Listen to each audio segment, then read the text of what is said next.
Well, thanks very much for that, Ian. And as Ian says, we're going to give you a little bit of a talk through on some of these engines as they come around the arena. And we've got a fine selection of engines. These are just a handful of the engines that are here at the Shane's Castle Rally this weekend.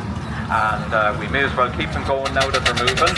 So the first engine to go past the commentary point here is a Wallace tractor. It's called Lady K. Now this engine, you might be mistaken if you think it's an original engine. This is a brand new engine. The man sitting on the back of the engine with the flat cap is Mr. Peter Fitzgerald from Arklow. And Peter is the man that built this engine. Now when you want to own a full-sized engine, but you've only got a small garage at home, you just do what Peter did and you set to and you make your own engine. That's exactly what he's done. It's based on the Wallace 3-ton tractor. Wallace and Stevens were based in Basingstoke, and the 3-ton tractors were a light haulage engine which proved to be very, very successful, and so much so that Peter used the 3-ton tractor as the basis for this beautiful replica engine, and he's been enjoying many, many rallies with the engine ever since. A beautiful engine known as Lady K, owned by Peter Fitzgerald from Arklow. Coming past the commentary point at the minute is an engine named Rhine. It's owned by the Heron family, who brought the engine here this weekend. She's 1914, she's a Marshall. Now Marshalls were based in Gainsborough, and they were very, very popular engines. They were good agricultural engines, and they were very, very good for belt work. This particular engine was brand new to a chap named James Leeson. She worked all her working life down in County Cork, and he had a peculiar way of going about his threshing business, in that he had customers bring the wheat to his yard instead of him bringing the engine and the thrashing mill and all the tackle to the farmyard. He made the customer bring the wheat to his yard instead. So it's an engine that wouldn't have done an awful lot of driving around, so very healthy gears in it, and wonderful to see the Heron family here this weekend, the regulars here at Shane's Castle with their beautiful engine Rhine.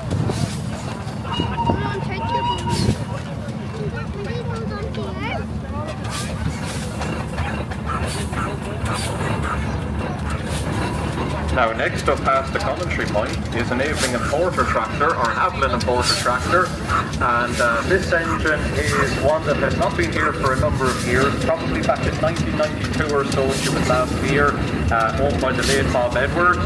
But this engine is now back out on the scene after over a 30-year gap, and it's owned by the Condell family from Clondalkin in County Dublin.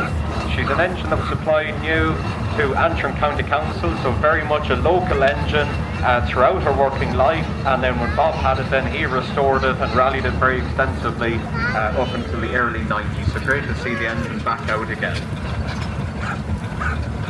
Now we're going back to 1905 with this beautiful little Wallace and Stevens tractor. Now we had an example of the 3-ton tractor earlier on, but this is very much an original one. It's owned by the Wallace family.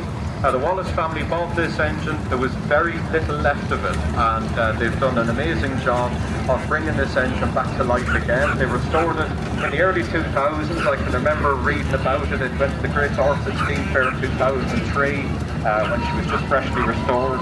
And great to see the Wallace family out here again this weekend with this beautiful little engine.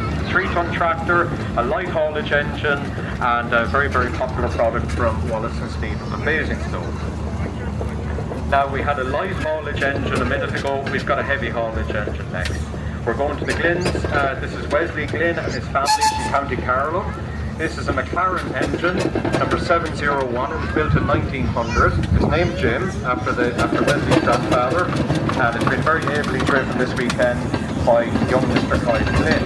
This engine spent all of its working life in Australia. It was shipped out there in 1900 when she was brand new, and then came back over to Ireland in the early 2000s, probably about 2001 or 2. I can remember it coming out not long after it came over to Ireland, and she's a beautiful engine. Like I say, 1900, carries works number 701. She was a heavy haulage engine over in Australia hauling loads of cotton.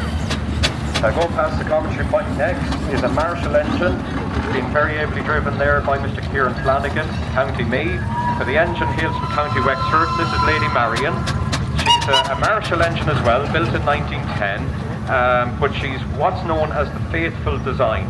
Marshall's produced a number of traction engines over the years, but they produced the faithful engine as a much shortened and slightly less wide engine to get around the small farmyards and haggards all around Ireland. So beautiful engine, great to see it. Brought home by Mr. Aidan Rochford, County Wexford. Now probably the most unusual engine here at the rally this weekend is the Mighty Man. A Man steam cars were based in Leeds. There was a lot of manufacturers of engines in Leeds, but Man produced these Man steam cars. They were used for some light haulage, but they also did some farm work. You've got the flywheel on the side for belt work, and they were also known for doing some direct ploughing as well. You couldn't normally direct plough with a traction engine, but you could with the steam car. There's only 5 of these left in the world now. One of them is here in Ireland, and that's the example you're looking at here today. It's owned by the Irish Steam Preservation Society and exhibited here this weekend by Mr. Joe Casey. Now coming along next, we've got yet another Marshall. Marshalls were built in Gainsborough, and you can see the logo on the side of the engine with Britannia. Their works were known as Britannia Works. This particular example was built in 1912.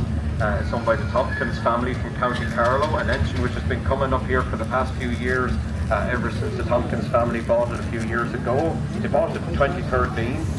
She worked all her working life over in England, and she was in Surrey, in fact, with a threshing contractor over there. Like I say, brand new in 1912. She carries the name Uncle George. Works number is 59435. A beautiful example of a Marshall traction engine, completely painted and lined out in the Marshall colours as well. And if you want to follow Ben, he's on TikTok, Ben Tompkins, he's on there. He's in the process of restoring a McLaren road locomotive at the minute, which him and his dad imported over from Australia. So if you want to follow the restoration of that, make sure you get on TikTok and see that. It's a very interesting restoration. Now coming past the commentary point now is a burrell, and burrells were built in a place called Thetford in Norfolk.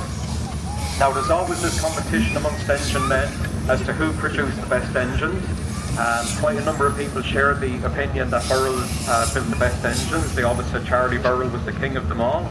And in this situation we've got an example of one of Burrell's Irish engines.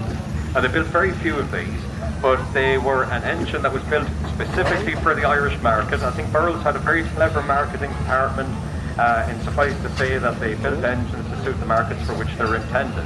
They built the Irish engine, they also had a Devonshire engine as well. But what you will notice about the Burrell Irish engine is that it's slightly shorter, not quite as wide, and not quite as tall either. And this was to enable the farmer to be able to navigate into the small yards and the haggards all around Ireland And of course, if you had a small shed at home, that was also okay as well. It had the height to suit that. Very unusual looking engine. This engine was not built in the UK. This is a Canadian engine. It's a George White. And what you'll notice about these engines is that they were built to work on the prairies over across Canada and the US. So the tender, which is the bit that the lads are standing on, the idea was that you drove the engine to the intended destination to do the work, you drop the tender off, and then you could feed the engine easier then with straw or with timber, which is what they mainly burned over on the prairies in the US. It's a beautiful engine. Martin Keelan always wanted something a little bit different, and so he went and purchased the George White, and of course the over here in the middle.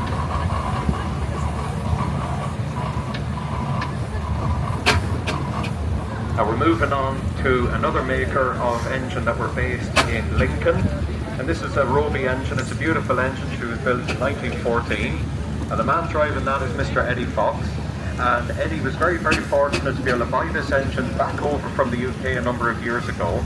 The reason why he was so keen to have it is because his father owned it before him, and it was at all the early rallies back in the days when the rallies all first started. She was at all the first rallies up in Strat Valley, and she was there from day one. Now the engine ended up down in Devon in the UK, and when the engine came up for sale, Eddie said, "That's it, I'm having it, I want it back. It needs to come back so I can enjoy it just like my father did." And happy is Eddie up on the engine now. She was built in 1914, built by Roby's of Lincoln. They've made a very proud looking engine. She stands very, very well, and she recently received quite an extensive bit of work over in the UK, and she's finally back again now, and all lined out, quite nicely painted again in the proper Roby colours. It's great to see Eddie back out enjoying the engine again.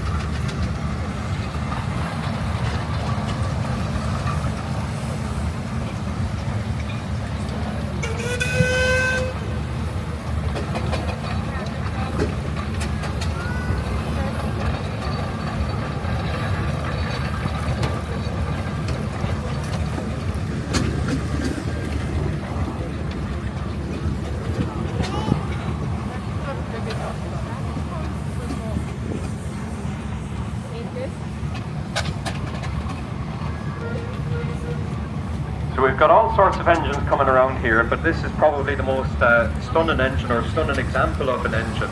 This is a Showman's engine, built by Fowler's of Leeds. She carries works number 17482, and it's owned by Eamon and Mary McAleenan from County Louth. Now the Showman's engine was very much a multi-purpose tool. Now the traction engine worked on the farm, did belt work and light haulage and all that kind of thing, but the Showman's engine was a little bit different. You see, the engine was used for pulling the fairground rides from town to town, and the slightly bigger engines would have had a beast crane fitted on the back as well for helping build up the ride once they got to the town. But equally, you've got a dynamo on the front, so you'd run a belt off the flywheel onto the dynamo, and there you have it. There's your power provided for the ride as well. So the Showman's engine is very much a multi-purpose tool. And this example, Mary Ellen, is owned by Eamon McAleenan from County Louth. He's just finished a very extensive restoration on this engine, and as you can see, she's lined out there with the McGivern's name. McGivern's were a very famous Shoreland firm up here and up around these parts, and Eamon was very, very pleased to put their name on the side of the engine. Yet another engine from the McLaren stables in Leeds, and of course another one from Eamon's collection. This is the Emerald. Now the Emerald is an engine which was shipped out directly from McLaren's to Tasmania.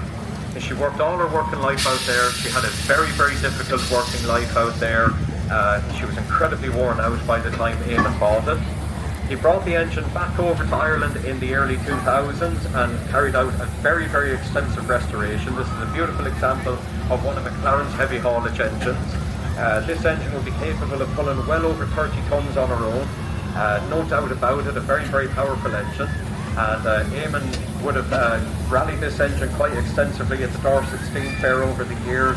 He would have brought her around the playpen and up the heavy haulage hill, pulling incredibly heavy loads of this engine. So he really puts her to the test, but that's exactly what she was designed to do.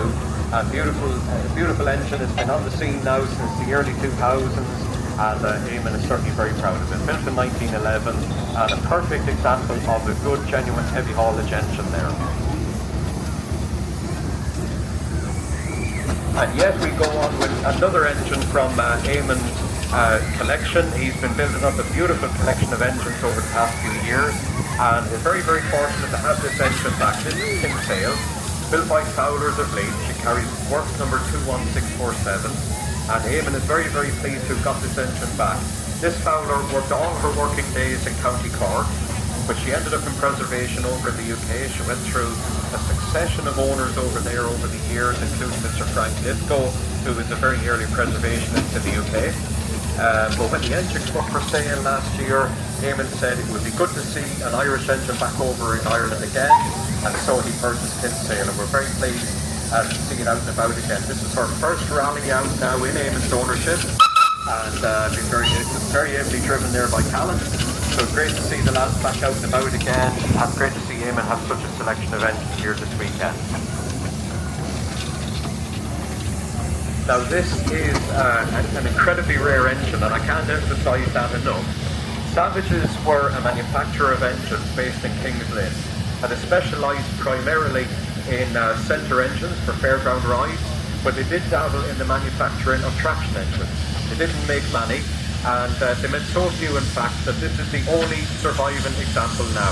This is the only original Savage engine, and we're very, very pleased to see it here this weekend. This is our second rally out in the ownership of the McBride family. I see Francie up there, who's very, very pleased to be out with this beautiful engine.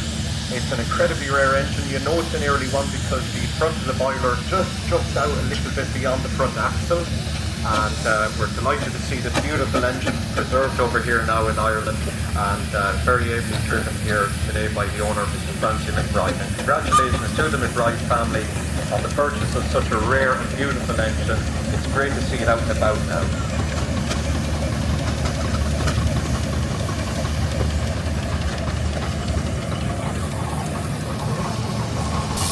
Now we're going back to Gainsborough again with yet another Marshall, another example from the Britannia works.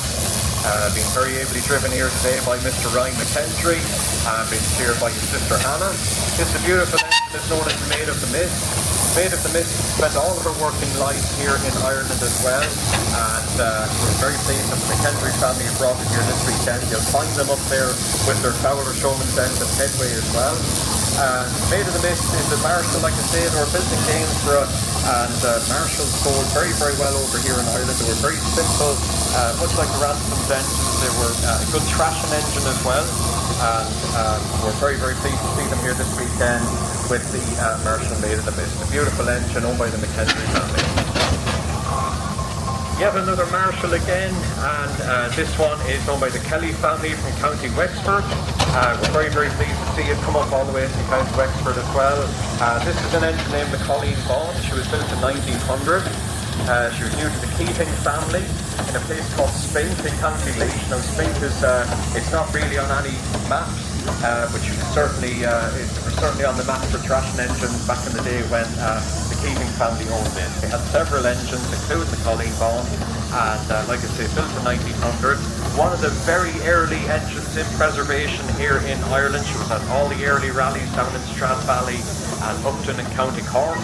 But the Kelly family purchased this engine some years ago and carried out an extensive restoration on it, and they're presenting it here this weekend. Beautiful engine, the Colleen Vaughan. Now the Kelly family once again with another engine from their stables. This is a replica of a Burrell engine. It was built by a very clever engineer by the name of Mickey Brannigan from Castlewellan. Now Mickey is a very clever engineer. He's built many models over the years, and this is such an example. It's a 6-inch Burrell, and Mickey built this engine over a period of about 3 or 4 years, on and off as a little bit of a project. He rallied the engine extensively all around Ireland up until he decided, right, I'm going to sell it because I want to build something else. Ever is the perfectionist Mickey Brannigan. He decided he wanted to build something else. He went on to build a beautiful little Savage engine, a 6-inch Savage. But this is his Burrell engine, now owned by the Kelly family from County Wexford, and great to see them out here this weekend. Now we've got another first timer here at Shane's Castle, and it's great to see this beautiful engine out. Now Fosters were built in Lincoln, as were several other manufacturers. But this particular example, you'll notice that Fowler's actually, when you look at the maker's plate on the front of the engine, you'll see that there's a little army tank on it. Foster's actually contributed an awful lot to the war effort. They built army tanks and other bits and pieces for the war. They were incredibly proud of their contribution to that, and so much so that they put the little emblem of the army tank on the front of the engine.